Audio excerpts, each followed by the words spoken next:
Dans un éclair de vérité qui a secoué le paysage médiatique, une ombre longtemps dissimulée refait surface, dévoilant les secrets douloureux et inavoués de la vie conjugale de Laurence Ferrari.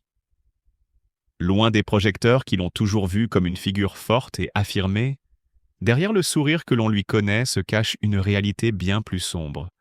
Une existence marquée par une infidélité persistante et une souffrance silencieuse que le temps n'a jamais réussi à effacer. Renaud Capuçon, violoniste et chef d'orchestre de renom, habituellement célébré pour sa passion dévorante pour la musique, a évoqué sa propre vie amoureuse avec une franchise déconcertante. « Je suis marié, mais » a-t-il lancé d'une voix qui trahissait une émotion sincère, comme si chaque mot portait le poids d'un secret partagé. Ce commentaire, qui semblait initialement concerner son propre univers musical et personnel, a rapidement pris une tournure inattendue lorsque Flavie Flament, présente en plateau, a réagi d'un ton presque complice en déclarant « Elle compose avec le violon ». Une phrase qui a fait l'effet d'un électrochoc dans l'antenne, laissant planer un mystère lourd de sens. Ce sous-entendu, autant artistique que métaphorique, renvoie à la réalité cachée de Laurence Ferrari, qui depuis trop longtemps endure en silence un mariage teinté de trahison et de douleurs indicibles. Si Renaud Capuçon n'avait pas hésité à confirmer, d'un hochement de tête discret et d'un regard empli de compréhension, que derrière son apparente sérénité se cachait une lutte intérieure, force est de constater que la vérité n'est plus à démontrer. Laurence Ferrari, autrefois adulée pour son charisme et sa prestance à l'écran, semble aujourd'hui porter le fardeau d'un destin cruel. Les apparences macétaines étaient trompeuses. Derrière la façade d'une journaliste accomplie, se dissimule une vie conjugale où les promesses d'amour se sont effritées sous le poids des mensonges et des infidélités répétées. Chaque jour, elle doit composer avec un partenaire qui ne respecte pas l'essence même de leur union. Un mari dont les escapades et les manquements ont créé une atmosphère oppressante et désespérément toxique.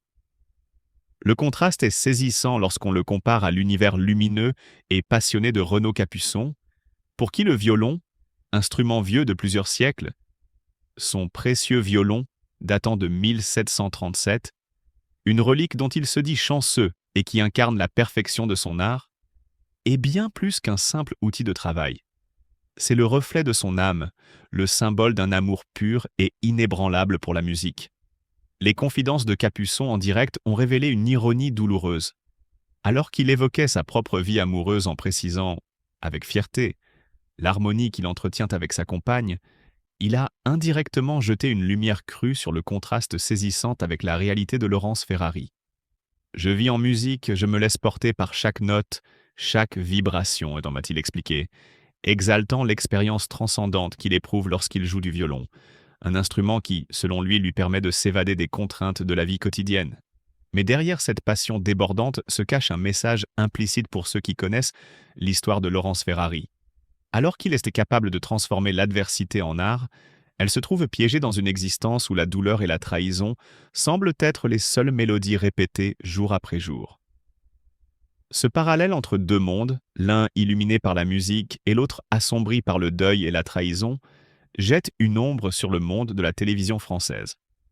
Car ce que beaucoup ne savent pas, c'est que Laurence Ferrari, malgré son apparence inébranlable, porte en elle les stigmates d'un mariage désenchanté.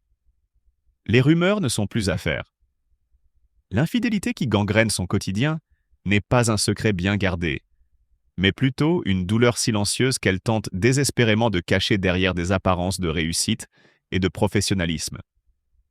Chaque sourire à l'écran dissimule une larme retenue.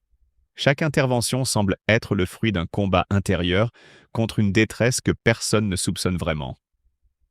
Les discussions qui ont suivi l'émission se sont enflammées, chacun essayant de décrypter ce que signifiait réellement l'allusion de Capuçon. Certains y voient un appel à la transparence, une invitation à ne plus ignorer les vérités inconfortables qui se cachent derrière les belles façades. D'autres, plus cyniques, interprètent ses propos comme une manœuvre habile pour détourner l'attention de ses propres problèmes personnels, une stratégie pour reconstruire une image publique plus forte après des années de dissimulation. Quoi qu'il en soit, la révélation de ces confidences en direct a marqué un tournant.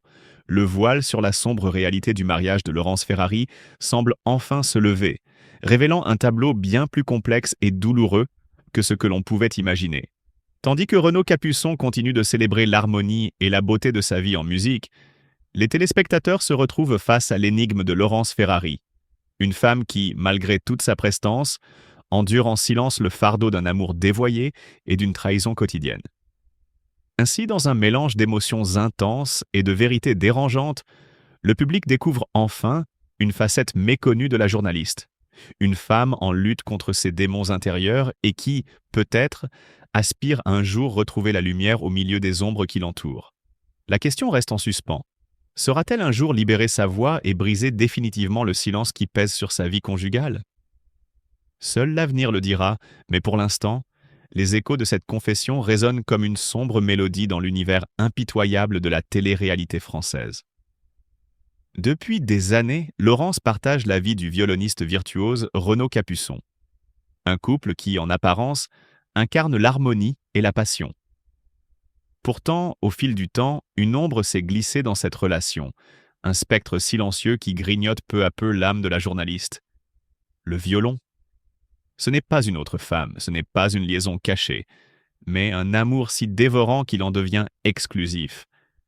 Renaud n'a jamais trompé Laurence avec une autre personne, mais avec une mélodie, une partition, une obsession qui occupe chacune de ses pensées.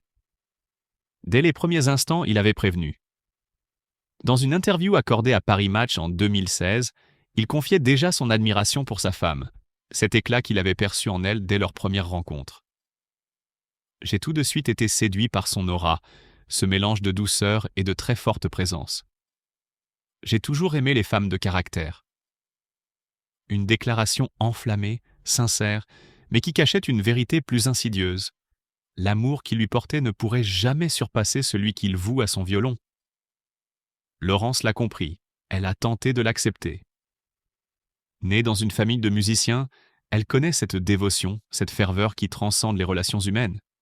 Elle n'a jamais cherché à rivaliser avec cet instrument, elle n'a jamais voulu imposer un choix entre elle et la musique.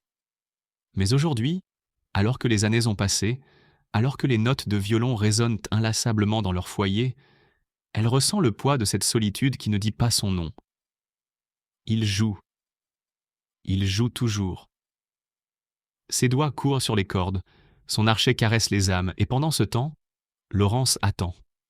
Elle attend un regard, un moment volé, une attention qui ne vient pas. Dans le silence de leur nuit, c'est le violon qui occupe l'espace. Et même lorsqu'ils se retrouvent, elle sait qu'une partie de lui est ailleurs, happée par une sonate, par un concerto qu'il doit perfectionner. La souffrance de Laurence Ferrari est invisible, imperceptible pour ceux qui ne savent pas regarder. Elle ne se plaint pas, elle ne montre rien.